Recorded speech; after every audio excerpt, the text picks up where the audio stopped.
7 Kannur Coimbatore special train will arrive shortly on platform number 3. Hello dears, welcome back to Emi's vlogs. അപ്പോൾ എന്താ എല്ലാവരുടെയും വിശേഷം? എല്ലാവരും സുഖമായിട്ടിരിക്കുകയെന്ന് വിശ്വസിക്കുന്നു. ഞാനിവിടെ സുഖമായിട്ടിരിക്കുകയാണ് കേട്ടോ. അപ്പോൾ കുറേ കാലത്തിന് ശേഷം ഞാനൊരു അടിപൊളി വീഡിയോ ആയിട്ടാണ് വന്നിട്ടുള്ളത്. ഞങ്ങൾ ഷീ ക്യാമ്പിങ്ങിന് പോയിട്ടുണ്ടായിരുന്നു. പോയി വന്നിട്ട് ഇപ്പോൾ കുറച്ചധികം ദിവസങ്ങളായി. വീഡിയോ അപ്ലോഡ് ചെയ്യാൻ ലേറ്റായി പോയതാണ് കേട്ടോ. അപ്പോൾ അതിൻ്റെ കൂടുതൽ കാഴ്ചകളും വിശേഷങ്ങളൊക്കെ ആയിട്ടാണ് ഇന്നത്തെ എൻ്റെ വീഡിയോ. അപ്പോൾ എല്ലാവരും വീഡിയോ അവസാനം വരെ കാണണം. അപ്പോൾ നമ്മൾ രാവിലെ താനൂർ റെയിൽവേ സ്റ്റേഷനിൽ നിന്ന് കോഴിക്കോട്ടേക്കായിരുന്നു പോയിട്ടുണ്ടായിരുന്നത്. പിന്നെ അവിടുന്ന് ഒരു ടീമായിട്ടാണ് കേട്ടോ പോകുന്നത്. അപ്പോൾ ഷീ ക്യാമ്പിങ് എന്താണെന്ന് അറിയാത്തവർക്ക് വേണ്ടിയിട്ട് ഞാൻ പറഞ്ഞുതരാം. പേര് പോലെ തന്നെ ഒരുപാട് സ്ത്രീകൾ ഒരുമിച്ചുള്ളൊരു ക്യാമ്പാണ്. സ്ത്രീകൾക്ക് മാത്രമായിട്ടുള്ളൊരു ക്യാമ്പാണ് കേട്ടോ. പിന്നെ ഇതിന് പ്രായത്തിൻ്റെ ഒരു പരിമിതികളൊന്നുമില്ല. നമ്മൾ ഉമ്മമാർക്കൊക്കെ വേണമെങ്കിൽ നമ്മളെ കൂടെ വരാവുന്നതാണ്. ഞങ്ങളിപ്പോൾ 3 പേരാണ് പോകുന്നത്. ഞാനും ഇക്കാൻ്റെ ചെറിയ പെങ്ങൾ പൊന്നും പിന്നെ എമിയുണ്ട്. എല്ലാ തവണ എവിടേക്കെങ്കിലുമൊക്കെ പോകുന്ന വീഡിയോസൊക്കെ ഇടുമ്പോൾ എല്ലാവരും ചോദിക്കലുണ്ട് എമീൻ എന്താ കൊണ്ടുപോകാത്തതെന്ന്. അപ്പോൾ ഇത്തവണ എന്തായാലും എമിയുണ്ട് കേട്ടോ ഞങ്ങളുടെ കൂടെ. മല കയറാനും കാട് കാണാനൊക്കെ അവളും വന്നിട്ടുണ്ടായിരുന്നു.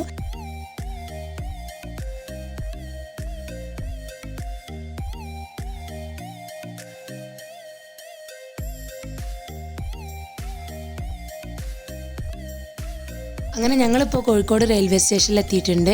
അപ്പോൾ ഇവിടുന്ന് ഇനി 12 മണിക്കാണ് അവർ പറഞ്ഞ പിക്കപ്പ് പോയിന്റിൽ എത്തേണ്ടത്. അവിടുന്ന് ഒരുമിച്ച് എല്ലാവരും കൂടെ ബസ്സിലാണ് കേട്ടോ യാത്ര. അപ്പോൾ 50 പേരുള്ളൊരു പാക്കേജായിരുന്നു. അപ്പോൾ ആരൊക്കെയാണ് നമ്മളെ കൂടെ ഉള്ളതെന്നൊന്നും നമുക്ക് വലിയ ഐഡിയ ഒന്നുമില്ല. എല്ലാവരും അവിടെ പോയി കണ്ടപ്പോഴാണ് എല്ലാവരും പരിചയപ്പെടാനൊക്കെ പറ്റിയത്.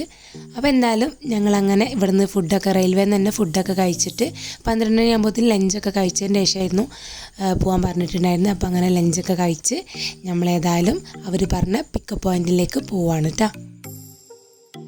എനിക്ക് സത്യം പറഞ്ഞാൽ എവിടേക്കാണ് പോകണമെന്നൊന്നും വലിയ ഐഡിയ ഇല്ല കേട്ടോ. പിന്നെ അവിടെ എത്തിയപ്പോൾ ബസ്സൊക്കെ കണ്ടപ്പോൾ ആളുടെ എന്താ പറയുക മട്ടും ഭാവമൊക്കെ മാറിപ്പോയി. ആ ഒരു റിയാക്ഷൻ ഞാൻ നിങ്ങൾക്ക് കാണിച്ചു തരാം. ബസ് കണ്ടപ്പോൾ ഉള്ളൊരു സന്തോഷം.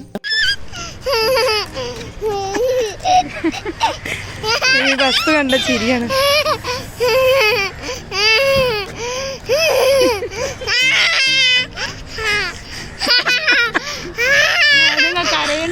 അങ്ങനെ അപ്പോൾ ഞങ്ങളായിരുന്നു ഫസ്റ്റ് എത്തിയിട്ടുണ്ടായിരുന്നത്.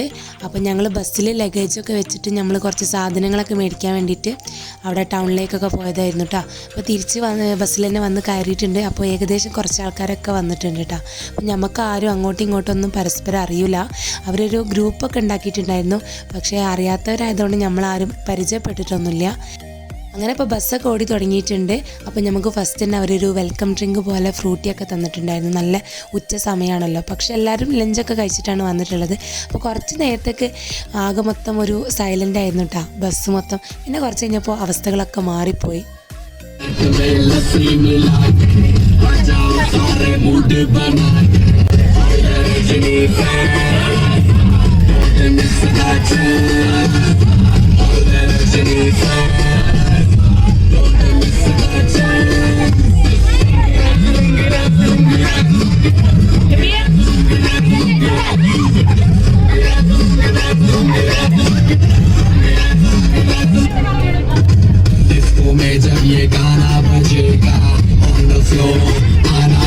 ബസ്സിൽ ഫസ്റ്റ് കയറിയപ്പോൾ ഞാനിങ്ങനെ വിചാരിക്കായിരുന്നു വയനാട് എത്തും വരെ ഭയങ്കര ബോറടിച്ച് ഇങ്ങനെ ഇരിക്കേണ്ടി വരും.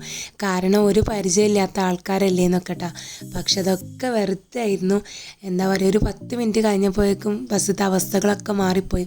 അവരുടെ കുറച്ച് ക്രൂ മെമ്പേഴ്സ് ഉണ്ട്, എന്താ പറയുക ഒരു ടീമുണ്ട് അവർക്ക്. അവർ അടിപൊളിയായിരുന്നു. നല്ല ആക്റ്റീവായിട്ടുള്ള കുറച്ച് ആൾക്കാരായിരുന്നു കേട്ടോ. അപ്പോൾ അതിലൊരാളാണ് ഇപ്പോൾ മോളെ കൈ പിടിച്ച് ഡാൻസ് കളിക്കുന്നത്. സോന എന്നാണ് പേര്. അപ്പോൾ വേറെയും 2-3 ആൾക്കാരുണ്ട്. അവരൊക്കെ ഞാൻ അവിടെ എത്തിയിട്ട് പരിചയപ്പെടുത്തി തരാം കേട്ടോ. അപ്പോൾ അവരൊക്കെ നല്ല ആക്റ്റീവായിട്ടുള്ള ആൾക്കാരായിരുന്നു. അപ്പോൾ അതുകൊണ്ട് തന്നെ നമ്മളും നല്ല ഉഷാറായിരുന്നു. പിന്നെ ഈ ബസ്സിൽ പോകുന്ന യാത്രക്കാർക്കൊരു പ്രത്യേകത ഉണ്ട്. എല്ലാവരും ഒരേ ചിന്താഗതിയുള്ള, അതായത് എന്താ പറയുക ട്രിപ്പൊക്കെ പോവുക അടിച്ച് പൊളിക്കുക എന്നൊക്കെ ഉള്ള ചിന്താഗതിയുള്ള ആൾക്കാരായിരുന്നു. അങ്ങനത്തെവരാണല്ലോ സ്വാഭാവികമായിട്ടും ഇങ്ങനത്തെ ക്യാമ്പിനൊക്കെ വരാം. അപ്പോൾ അതുകൊണ്ട് തന്നെ അടിപൊളിയായിരുന്നു കേട്ടോ. വയനാട് എത്തിയത് സത്യം പറഞ്ഞാൽ അറിഞ്ഞിട്ടേ ഉണ്ടായിരുന്നില്ല. പിന്നെ ഇക്കൂട്ടത്തിലെ ഇപ്പോഴത്തെ ഈ പോകുന്ന ക്യാമ്പിലെ ഏറ്റവും ചെറിയ ലിറ്റിൽ ക്യാമ്പറായിരുന്നു എമി. അപ്പോൾ അവളും നല്ല അടിപൊളിയായിട്ട് എൻജോയ് ചെയ്തിട്ടുണ്ടായിരുന്നു കേട്ടോ ആ ക്യാമ്പും കാര്യങ്ങളൊക്കെ. അപ്പോൾ ബാക്കിയുള്ളവരെയും പിന്നെ ബാക്കി കാര്യങ്ങളൊക്കെ ഞാൻ വഴിയെ പറഞ്ഞുതരാം. അങ്ങനെ ഇപ്പം ഞങ്ങൾ ഏകദേശം വയനാട് എത്തിയിട്ടുണ്ട് കേട്ടോ. ഇനി ഇവിടെ 900 കണ്ടി എന്ന് പറഞ്ഞ സ്ഥലത്താണ് നമ്മുടെ സ്റ്റേ ചെയ്യാനുള്ള റിസോർട്ട് ഉള്ളത്. അപ്പോൾ റിസോർട്ട് ഏതാണ് എങ്ങനെയാണെന്നൊന്നും സത്യം പറഞ്ഞാൽ ഞങ്ങൾ അന്വേഷിച്ചിട്ടുണ്ടായിരുന്നില്ല. അപ്പോൾ എന്താ പറയുക, ഭയങ്കര സർപ്രൈസ് ആയിരുന്നു കേട്ടോ. റിസോർട്ടിലേക്ക് പോകുന്ന വഴികളും ഒക്കെ അടിപൊളിയായിരുന്നു. സാധാരണ ഞാനൊക്കെ എവിടേക്കെങ്കിലും പോകുന്നുണ്ടെങ്കിൽ റിസോർട്ട് എങ്ങനെയാണ്, റൂം എങ്ങനെയാണ് എല്ലാം മുൻകൂട്ടി അറിഞ്ഞ് കണ്ടാണ് പോവുക. ഇതങ്ങനെയല്ല, ഇത് മൊത്തം എന്താ പറയുക സർപ്രൈസ് ആയിരുന്നു എനിക്ക്. അപ്പോൾ സംഭവം 900 കണ്ടിയിൽ എത്തിയിട്ട് പിന്നെ അവിടുന്ന് അവരുടെ ജീപ്പിൽ ഓഫ് റോഡാണ് കേട്ടോ. നമ്മുടെ പ്രൈവറ്റ് വണ്ടികളൊന്നും അങ്ങോട്ടേക്ക് പോവില്ല, ജീപ്പിലായിരുന്നു. പിന്നെ അവിടുന്ന് റിസോർട്ടിലേക്ക് പോയിട്ടുണ്ടായിരുന്നു. അത്യാവശ്യം ദൂരം പോകാനുണ്ട്. അപ്പോൾ ഇങ്ങനെ അവരിങ്ങനെ പറയുന്നുണ്ട് കുട്ടീനെ പിടിക്കണം എന്നൊക്കെ. പക്ഷെ ഞാൻ ഇപ്പോൾ ഇതെന്താ സംഭവം എന്ന് എനിക്ക് വലിയ ഐഡിയ ഇല്ലായിരുന്നു. പക്ഷെ കുറച്ച് അങ്ങോട്ടേക്ക് പോയപ്പോൾ മനസ്സിലായി, ഓഫ് റോഡ് എന്ന് പറഞ്ഞാൽ ഞാൻ ഫസ്റ്റ് ടൈമാണ് ഇത്രയും എന്താ പറയുക അപകടം നിറഞ്ഞ ഓഫ് റോഡ് യാത്ര നടത്തുന്നത്. ഭയങ്കര എന്താ പറയുക, ആ ഭാഗങ്ങളൊന്നും എനിക്ക് വീഡിയോ എടുക്കാൻ പറ്റിയിട്ടില്ല. കാരണം ഫോൺ ഫുൾ ഇങ്ങനെ ഷെയ്ക്കായിട്ട് വീഡിയോ എടുക്കാനേ പറ്റിയിട്ടുണ്ടായിരുന്നില്ല കേട്ടോ. അടിപൊളി എക്സ്പീരിയൻസ് ആയിരുന്നു. എൻ്റെ കുറേ കാലത്തെ ആഗ്രഹമാണ് ജീപ്പിൽ ഇങ്ങനെ ഓഫ് റോഡ് ട്രിപ്പൊക്കെ പോകണം എന്നുള്ളത്. അതേതായാലും റിസോർട്ടിൽ പോയതോടുകൂടി ആ ആഗ്രഹം അങ്ങോട്ട് നിറവേറ്റി. അപ്പോൾ ഈ കാണുന്നതാണ് നമ്മുടെ റിസോർട്ട്. വൈൽഡ് വൈബ്സ് പേര് പോലെ തന്നെയാണ് കേട്ടോ. കാട്ടിൻ്റെ ഉള്ളിലെ ഒരു സ്വർഗം തന്നെയായിരുന്നു. ഫുൾ കാട്. ആ കാട്ടിൻ്റെ ഉള്ളിൽ നമ്മളൊരു ദിവസം താമസിച്ചാൽ എങ്ങനെ ഉണ്ടാവും, അതുതന്നെയായിരുന്നു. ആ സൗണ്ടും ആ കിളികളുടെ സൗണ്ടും ഒക്കെ ഉണ്ടായിരുന്നു കേട്ടോ. സത്യം പറഞ്ഞാൽ എൻ്റെ ജീവിതത്തിൽ ആദ്യമായിട്ടാണ് കേട്ടോ കാട്ടിനുള്ളിൽ താമസിക്കുന്ന ഒരു എക്സ്പീരിയൻസ് ആയിരുന്നു ആ റിസോർട്ടിൽ ഒരു ദിവസം നിന്നപ്പോൾ. എല്ലാത്തിലും ഒരു വെറൈറ്റി ഉണ്ടായിരുന്നു കേട്ടോ. ഇതിപ്പോൾ അവരുടെ റെസ്റ്റോറൻ്റാണ്. പിന്നെ ഇനിയിപ്പോൾ ബെഡ്റൂംസൊക്കെ ഞാൻ കാണിച്ചു തരാം. എല്ലാം പ്രകൃതിയോട് ഇണങ്ങിയ രൂപത്തിലായിരുന്നു അവർ ചെയ്തിട്ടുണ്ടായിരുന്നത്. അതുകൊണ്ട് തന്നെ നമുക്ക് നല്ലോണം ഇഷ്ടപ്പെട്ടിട്ടുണ്ടായിരുന്നു. പിന്നെ നമ്മൾ എത്തിയ സമയത്ത് തന്നെ അവർ നല്ല ചൂടുള്ള ഒരു കട്ടൻ ചായയും പിന്നെ പഴംപൊരിയും തന്നിട്ടുണ്ടായിരുന്നു. പിന്നെ എല്ലാവരുടെയും റൂമൊക്കെ അവർ ഓൾറെഡി അറേഞ്ച് ചെയ്ത് വെച്ചിട്ടുണ്ട്. അപ്പോൾ എല്ലാവർക്കും അവരുടെ റൂമൊക്കെ കാണിച്ചു തന്ന്. നമ്മുടെ ലഗേജ് ഒന്നും എത്തിയിട്ടില്ല, അതിനി വേറെയാണ് കൊണ്ടുവരുന്നത്. അപ്പോൾ അതിന് വേണ്ടിയിട്ടൊക്കെ നമ്മൾ വെയിറ്റ് ചെയ്യണം കേട്ടോ. അപ്പോൾ ആ സമയം കൊണ്ട് തന്നെ നമ്മളിവിടെ കുറച്ചൊന്ന് കറങ്ങി കാണാമെന്നൊക്കെ വിചാരിച്ച് ഒന്ന് അങ്ങോട്ടും ഇങ്ങോട്ടൊക്കെ ഒന്ന് നടക്കായിരുന്നു കേട്ടോ.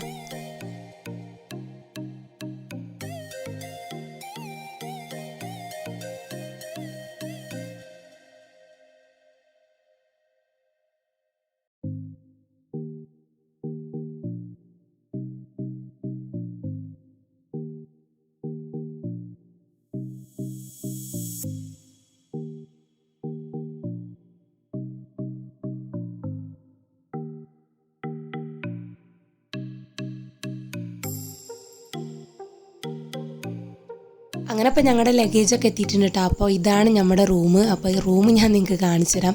അപ്പോൾ ആ നിൽക്കുന്നതാണ് ആദിൽ സിയാദ്. മൂപ്പരായിരുന്നു ഇതിൻ്റെ എന്താ പറയുക കാര്യസ്ഥൻ എന്ന് തന്നെ പറയാം കേട്ടോ. ആൾ ഭയങ്കര ഒരു ഫേമസ് സിംഗറാണ്. അപ്പോൾ ആളുടെ പ്രോഗ്രാമൊക്കെ ഉണ്ട്. അപ്പോൾ അതൊക്കെ ഞാൻ കാണിച്ചു തരാം. അപ്പോൾ ഇതാണ് റൂം കാണുമ്പോൾ തന്നെ ഒരു വെറൈറ്റി ഉണ്ട്. എന്താ പറയുക അടിപൊളിയായിരുന്നു റൂം. അറ്റാച്ച്ഡ് ബാത്റൂമൊന്നുമല്ല, പക്ഷേ തൊട്ടടുത്ത് തന്നെ ബാത്റൂം സൗകര്യങ്ങളൊക്കെ ഉണ്ട് കേട്ടോ. പക്ഷേ നമുക്കിവിടെ അങ്ങനെ പേടിയൊന്നും ഉണ്ടായിരുന്നില്ല. കാരണം എല്ലാ സമയത്തും എല്ലാവരും ഇവിടെ ആക്റ്റീവായിരുന്നു.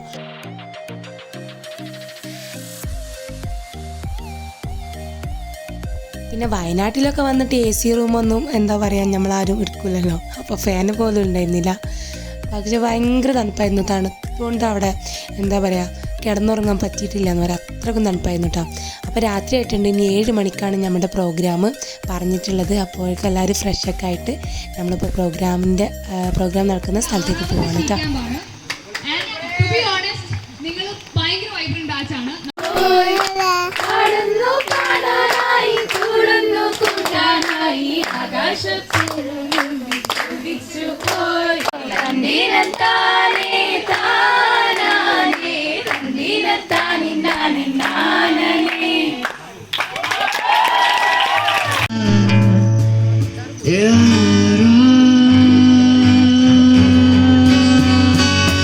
मुझको हीरा दे दे, कसमें दिखा दे दे, मेरी दुआओं के इशारों को सहारे दे, दिल को ठिकाने दे, करूँगी करना है, पर मेरी नहीं तो नहीं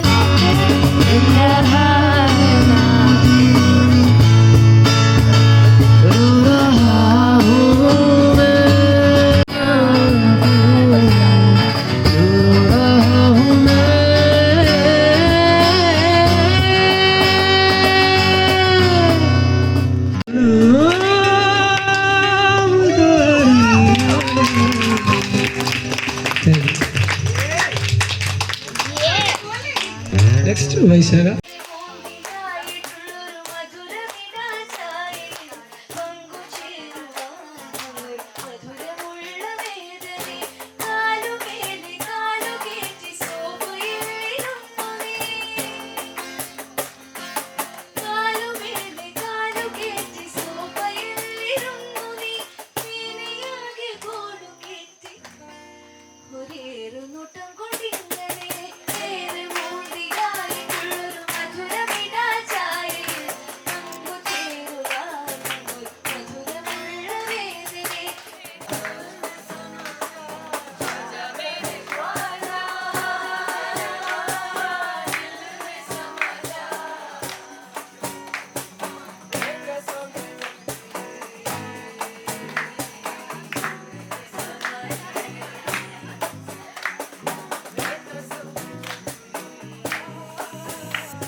നീയറിഞ്ഞു നീയറിഞ്ഞു കറുത്ത വെണ്ണീകുഞ്ഞോളെ നീയറിഞ്ഞാണേ ദൈവത്തിനാണേ ഞാനാ കുറുക്കളെല്ലാം ബലിയിടിച്ചേ. അങ്ങനെ എന്തായാലും ഭയങ്കര വിശപ്പായിരുന്നു. അപ്പോൾ നമ്മൾ പോയി ഫുഡൊക്കെ കഴിച്ച് നല്ല അടിപൊളി കുഴിമന്തിയൊക്കെ ഉണ്ടായിരുന്നു. പിന്നെ അതിൻ്റെ ശേഷം പ്രോഗ്രാമൊക്കെ ഉണ്ടായിരുന്നു. ഞാൻ നിന്നിട്ടില്ല, ഞങ്ങൾ പെട്ടെന്ന് പോയി കിടന്നുറങ്ങി. കുട്ടിയൊക്കെ ഉള്ളത് കാരണം ഞാൻ പറഞ്ഞല്ലോ നേരം വെളുക്കോളും ഊഞ്ഞാലാടി ഇരുന്നവരൊക്കെ ഉണ്ട് കേട്ടോ. അപ്പോൾ എന്തായാലും ഇതിൻ്റെ സെക്കൻഡ് പാർട്ടായിട്ട് ഞാൻ ഉടനെ തന്നെ വരുന്നതായിരിക്കും. ഇനി പിറ്റേ ദിവസത്തെ രാവിലത്തെ കാഴ്ചകളും മല കയറാൻ പോയതും അതൊക്കെ ഉണ്ട്. അപ്പോൾ ഇൻഷാ അല്ലാ ഉടനെ തന്നെ അടുത്ത വീഡിയോ അപ്ലോഡ് ചെയ്യുന്നതായിരിക്കും. അതുവരേക്കും ബൈ, താങ്ക് യു.